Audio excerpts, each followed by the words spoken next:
What's going on, YouTube? My name is Mr. Crippled, and today I'm going to be bringing you my Apollo guide. Now, before we get into the video, don't forget to like, comment, and subscribe. And if you'd like to keep up with any future content, I will be leaving a link to my Twitch and my Discord in the description below. Now that I've got everybody's attention with that obvious bait thumbnail, I want to go ahead and talk about this character and what I think about him.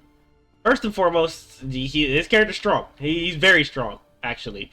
One of the two biggest differences with he's coming into Smite 2 with comparatively to Smite 1 is that you will notice that he does hit a little bit harder comparatively to Smite 1. His autos feel like they have a better strength scaling, and he actually feels like he doesn't need to rely on his passive to do damage. They even buffed his passive comparatively to Smite 1. Smite 1, he needed to hit 10 autos to be able to get the passive going, to get the 100% extra attack speed. But in this game, he just has to hit you with abilities and autos. So his 1 gives him a stack, his 3 gives him a stack, his ult gives him 4 stacks, and his auto still gives him stacks. So it's easier for him to get to those max stacks and get that capped out attack speed. And plus the passive still works on enemy minions rather than just enemy gods. So he has a natural attack speed stim, he has very solid poke, he has good aggressive and defensive capabilities, and he has very solid rotation. And a lot of problems with hunters currently, or hunter players right now currently, is that they're not exactly sure when to rotate, at least at a lower level. And giving them somebody like Apollo that just gives them a free rotation whenever they feel like it is good to help teach them how to rotate properly. So this character is overall very solid. He does have a couple issues which I'll go over at the end of the video, but let's go ahead and talk about his leveling path. So obviously level 1, you want to go ahead and get your 1. This is going to be your primary ability you're going to be dumping your points into. This is your clear, is a nice long-ranged abilities. You can pseudo extend the range by just walking forward. So even though that's the max range, it's more like right about here. Because if you're being aggressive, you can walk forward towards them and have the ability to go just a tad bit farther. This does build you a stack. It only has deals 90 damage with 90% strength scaling. So building him with full auto attack speed, he's going to get some decent damage off of this, but this is primarily just a poke or a kill confirm. This is not going to be used to do like buku amounts of damage. This is just primarily a poke. The next ability you want to go ahead and get once you hit level 2 is kinda up to you. You can go the 2, which is a mez, a little AoE mez. This does increase your protections by a small amount. That way you can take a couple hits even if you accidentally auto them out of the mez. Speaking of which, since it is a mesmerize, if they get hit, they instantly come out of the stun. But it lasts for a pretty decent amount of time, so it's a good little get out of jail free card. However, you do lose mobility if you get this level 2. And if you're in the carry role, that could be a little bit of an issue, because you can mez one person and then the other person will have free reign to hit you. So, in all honesty, once you hit level 2, I recommend going your 3 instead of your 2, because this does do damage, this does have a knock-up on it, and the little circle at the end actually applies a slow. And it also gives you a stack towards your passive. So the 3 just overall just does more for you at level 2. It helps you build your passive quicker. It has a slow on it. That way you can be aggressive and defensive with it. And it does damage. And then at level 3, you want to go ahead and get your 2. And then as I said before, as you're leveling, you want to prioritize leveling your 1. And then once you hit level 5, obviously you get your ultimate. And then prioritize your 1 until you can't anymore. Right? So now that I can't get my 1, what you level from here, again, is kind of up to you. I don't really recommend leveling the 2. I'll be 100% honest with you. I do not recommend leveling the 2. I recommend leveling the 3. It's a good aggressive tool. It does damage. And you're probably going to be using this more often than you are going to be using your 2 anyway, since your 2 is still fairly close range. So I would recommend leveling the 2 after you level your 1. And then just level accordingly. Dump points into your ultimate when you can, max out the 3, and then max out the 2 when you can. Alright, so now we're going to go ahead and go over his best items and builds. Now, there is a pretty universal build right now. Out the jungle, you can go ahead and go BUNS Spear because it does give you attack speed and health, and will give you an extra 35 strength since you're going to be building primarily attack speed anyway. If you're going to be in the carry role, if you're going to go crit, I recommend Gilded Arrow or Leather's Cowl. Regular attack speed, Leather's Cowl still. Now, this is just me personally. I don't like building crit. That's just me. I think crit is very, very strong right now, but you lose a lot of attack speed trying to build it. So I recommend just doing a regular attack speed build with him, but if you want to go crit, you can. But if you are going to go crit, I would recommend Gilded Arrow. But most of the time, you're probably going to go Hunter's Cowl. The first card is debatable. If you want the extra burst, you can go Dagger of Frenzy. You just can't miss any of your autos. If you want just a universal good card, it's not going to do a lot of damage, but you do have way more attack speed. I actually do recommend building Hasten Fatalis first. It's pretty cheap, only at $26.50 at the beginning of the game. So once you get this first tier 1 item, you only need 2,200 gold to finish it off. And it goes into Manchu Bow. Manchu Bow is still a really good card, so even if you can't fully finish this out before your first back, you still get access to Manchu Bow and Hunter's Bow, which will give you a pretty big chunk of attack speed and a decent amount of strength at the gate.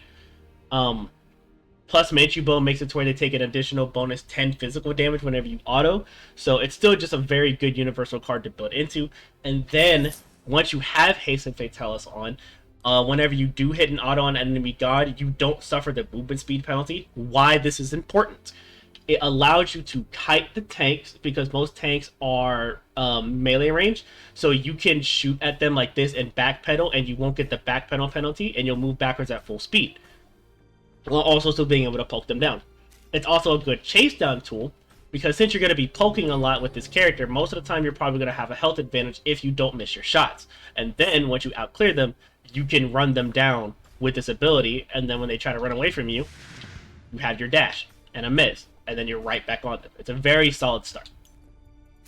After this card, I do recommend going into Tierfing if you're going to go for a pure attack speed build. If not, range is probably going to be your second best option here, because honestly, Haste Fatalis does give you a pretty decent amount of attack speed, and plus you can rely on your attack speed passive to carry you through that with the attack speed deficit between you and the other carry. However, it will take a little bit of time to get this stacked if you're not rotating properly, so if you're going to go Rage, you need to be using your ult into these team fights. So, me personally, I don't like going crit immediately, so I usually go Tierfing. This does give a little bit of attack speed, a good amount of strength, and you deal additional yellow damage. After this card, if I'm not going to go crit, you have a couple options. Bragi's Harp is a really good option here because it does give you more yellow damage, and you can do more damage to towers and objectives. You can go Dagger of Frenzy here if you want the extra attack speed and the extra burst for those next 6 autos. Or you can go Odysseus Bow to outclear the other person that you're looking at. But keep in mind, even though you'll have way more attack speed, you're going to have way less damage than the other person. So, grain of salt. You can also go Sunbeam Bow here because this does give you 50 intelligence, 10 attack speed, and then you'll get the extra damage with by activating it and getting the 2 extra projectiles. The only reason why I don't recommend building this card right now is Apollo does have pretty piss poor mana management. Especially if you're trying to use his ultimate to basically get across the map. But overall, as you can see, he early game he takes a lot of mana. So building Sunbeam Bow early might not be the best idea, but building it at some point could be nice. Maybe third or fourth or fifth card would probably be a better spot for it. But usually at this point, I like just getting the extra yellow damage, so I go Bragi's Harp. And then after Bragi's Harp, every single time, no matter what build you are building, you want to go Executioner at this point in the game.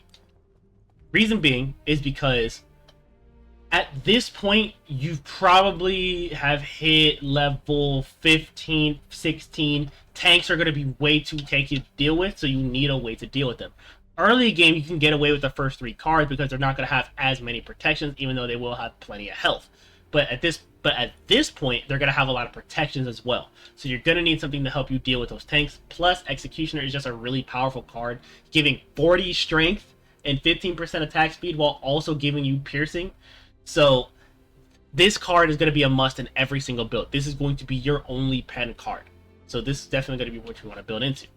After Executioner, at this point in the game, I like getting Sunbeam Bow. If the game would let me buy it. I'm not in the fountain. At this point, I would get Sunbeam Bow. That is completely up to you. This helps me kill towers. It helps me kill other gods. And it helps me shred objectives. Now, Sunbeam Bow can also help you kill the tank because, honestly, Sunbeam Bow gives you a crap load of strength. It does a lot of damage, to the point to where it might not even be worth building Quinn's size and just going more attack speed. But if they have a lot of health and you feel like you can't deal with it, then building Quinn's Blade here instead would probably be a better move. But at this point in the game, it's kind of up to you. Your last card is kind of debatable. I like going Odysseus Bow at the very end. That way I can just cap out an attack speed as much as possible, since I'm only going to be focusing on the auto attacks rather than focusing on the crit damage. But you do have an anti-heal option in Lernian Bow. I don't recommend building this card. I know a lot of people say this card is good. You do get the three poisonous arrows that deal 50% of your basic attacks. It does do reduced healing, and it does and it can critically strike, so this can be good at the crit build as well. I don't like it personally because I don't like having anti-heal that I have to activate. I'd rather it just be a passive effect, right? And you have, and then God forbid, in a realistic scenario, God forbid you miss, and now you don't have any more anti-heal. So I personally don't like building this card, especially since 3 out of the 5 people on your team, if the enemy team has a lot of healing, should have something to deal with their healing in the first place. Your jungler will probably have brawlers, your mid will probably have divine, your solo or your support will probably have Rudis, Ankh, or both, and then if absolute need be, there's where is it? Max health. Where is it? There's Contagion right here. There's Contagion because it does give 500 health, and it is another active.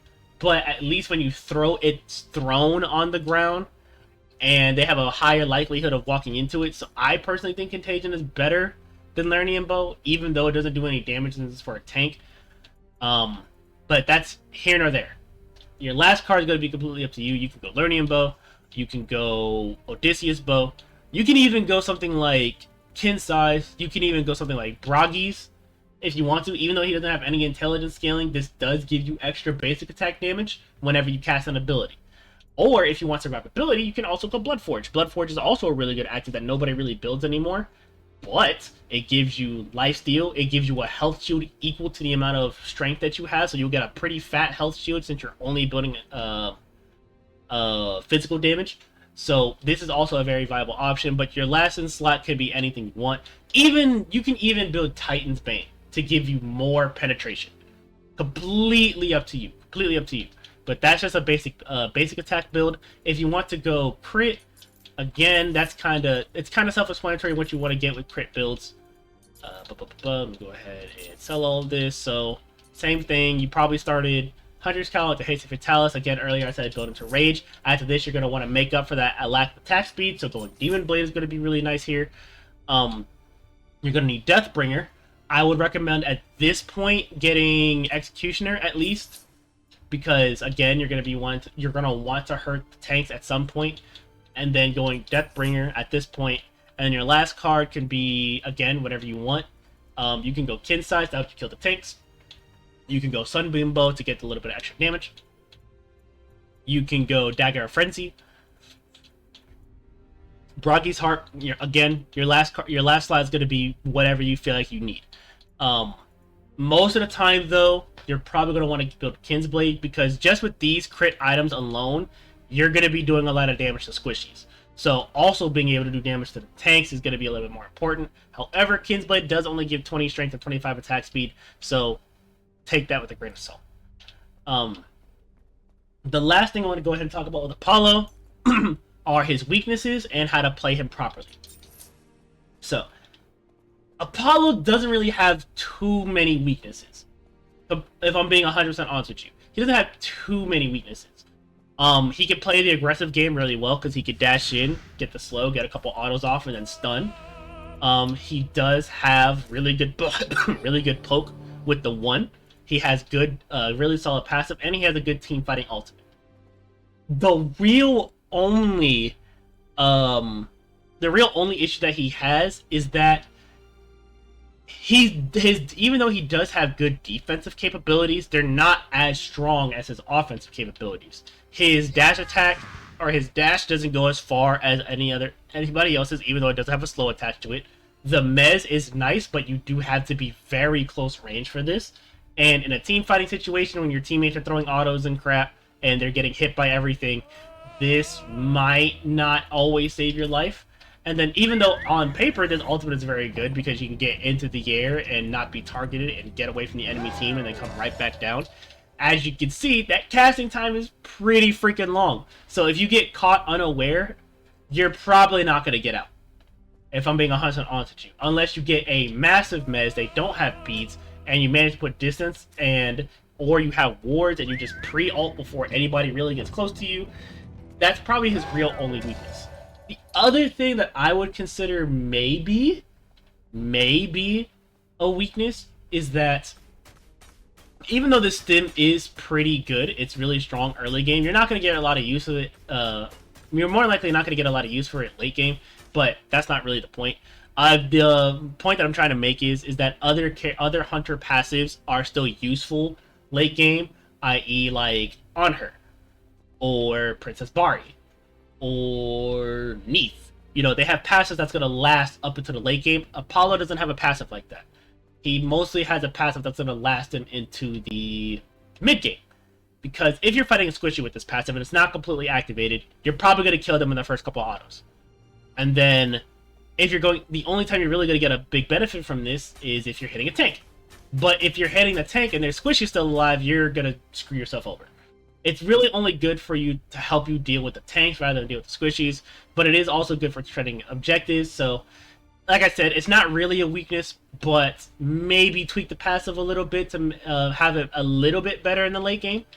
The other thing is that even though this character can be aggressive, he doesn't have the same aggressive capabilities as other hunters, as other ADCs in his role. I hate to mention it, Agni. Agni can do the same thing Apollo can do, but instead of having a mez, he has a stun, and he does way more damage, but Agni's just broke. Well, let's see about somebody else. Anhur. Anhur also has a slow, and he also has a knockup, but his stun is a pin, and his slow can make you take additional damage as well. So, not to say that Apollo is bad, comparatively speaking, but boxing with Apollo is going to be a little bit weird comparatively to other characters that want to be aggressive. But the difference, and obviously the difference between them is that Apollo can add a different layer of aggressiveness with his global ult. So even if you don't win the fight in a 1v1 against the other hunter, you can win the team fight before the other hunter can even show up. So strengths and weaknesses, give and take. The last thing I want to do is some tips and tricks. If you're going to fight with this character, don't dash in and then one. You want to one and poke them down as much as possible before you dash in. Apollo thrives the best if he has a health advantage. If he's boxing you one-on-one and you both have the same amount of health, more than likely he's not going to want to take the aggressive approach too soon comparatively to another hunter. He wants to poke you down before he gets aggressive and make sure he has that advantage, i.e. why he has that ultimate in the first place, right? So, once you do want to start being aggressive, you want to dash in first, and then auto as much as possible before either A, you start minorly losing the fight, or B, they try to start fighting you back. Then you want to use your meds and start getting more autos off. Once at this point, after you dash in, and they try to get away from you, then you want to start using your one again. You can't start using your one again once you dash in again. I don't recommend it, but you want to use it as like a last resort. Right? Because you're already going to be poking him down with this as much as possible. So, here and there. And then finally, the very obvious one is do not be afraid to use your ult. If you feel, even if the other person is low that you're trying to gank on, think of this like a Neith ult. You want to be looking at the map at all times and paying attention to who's half health, who's low, who's in danger. because you had the capability of getting across the map at any given point. Just remember, your mana consumption with this ult is pretty high. Now at level 20, this really isn't anything. You can stay up in the air forever, you know, you could last for a while, you'll probably be at the other side of the map by this point, right? But at level 5, right? At level 5, this is going to take a lot of mana, okay? It's going to take a lot. And then when you start comparing it with the rest of your abilities, like your dash taking half your mana, this taking a quarter of your mana, this taking a quarter of your mana, knowing when to use your ultimate is going to be very important. So, how do you fix this? Well, before you start ulting all the way across the map, rotate a little bit first, and then ult. Like, let's say you're in the dual lane on the left side and you're trying to get to mid. I would probably walk up to the Gold Fury first and then ult. That way you don't spend as much mana trying to get to the team fight. Right? Once you're late game, then you can do whatever you want. The other tip that I have for this character is that this character is a split pushing god. He is just like Izanami in terms of just being able to split push. You can push a lane with your ultimate, and then the second you see somebody else, ult, go over to the next lane and start pushing that one up too. Right? Your value isn't just in team fights. Your value is also in how well you could push towers. And since this character does have an attack speed stem that can be procced off of towers, he can take towers just as fast, if not maybe a little bit faster than Izanami. Probably not faster than Izanami in the grand scheme of things, but he can get to lanes faster than she can. And he has relatively better safety if he has his ult. Without the ult, no, Izanami's still the better split pusher. But with the ult, he's better. Your middle tower is under attack. Other than that, that's basically all I have with the Apollo guide. If you liked the video, don't forget to like, comment, subscribe. If you have any other questions or concerns, please leave a comment in the comment section below. Thank y'all for watching, and y'all take care.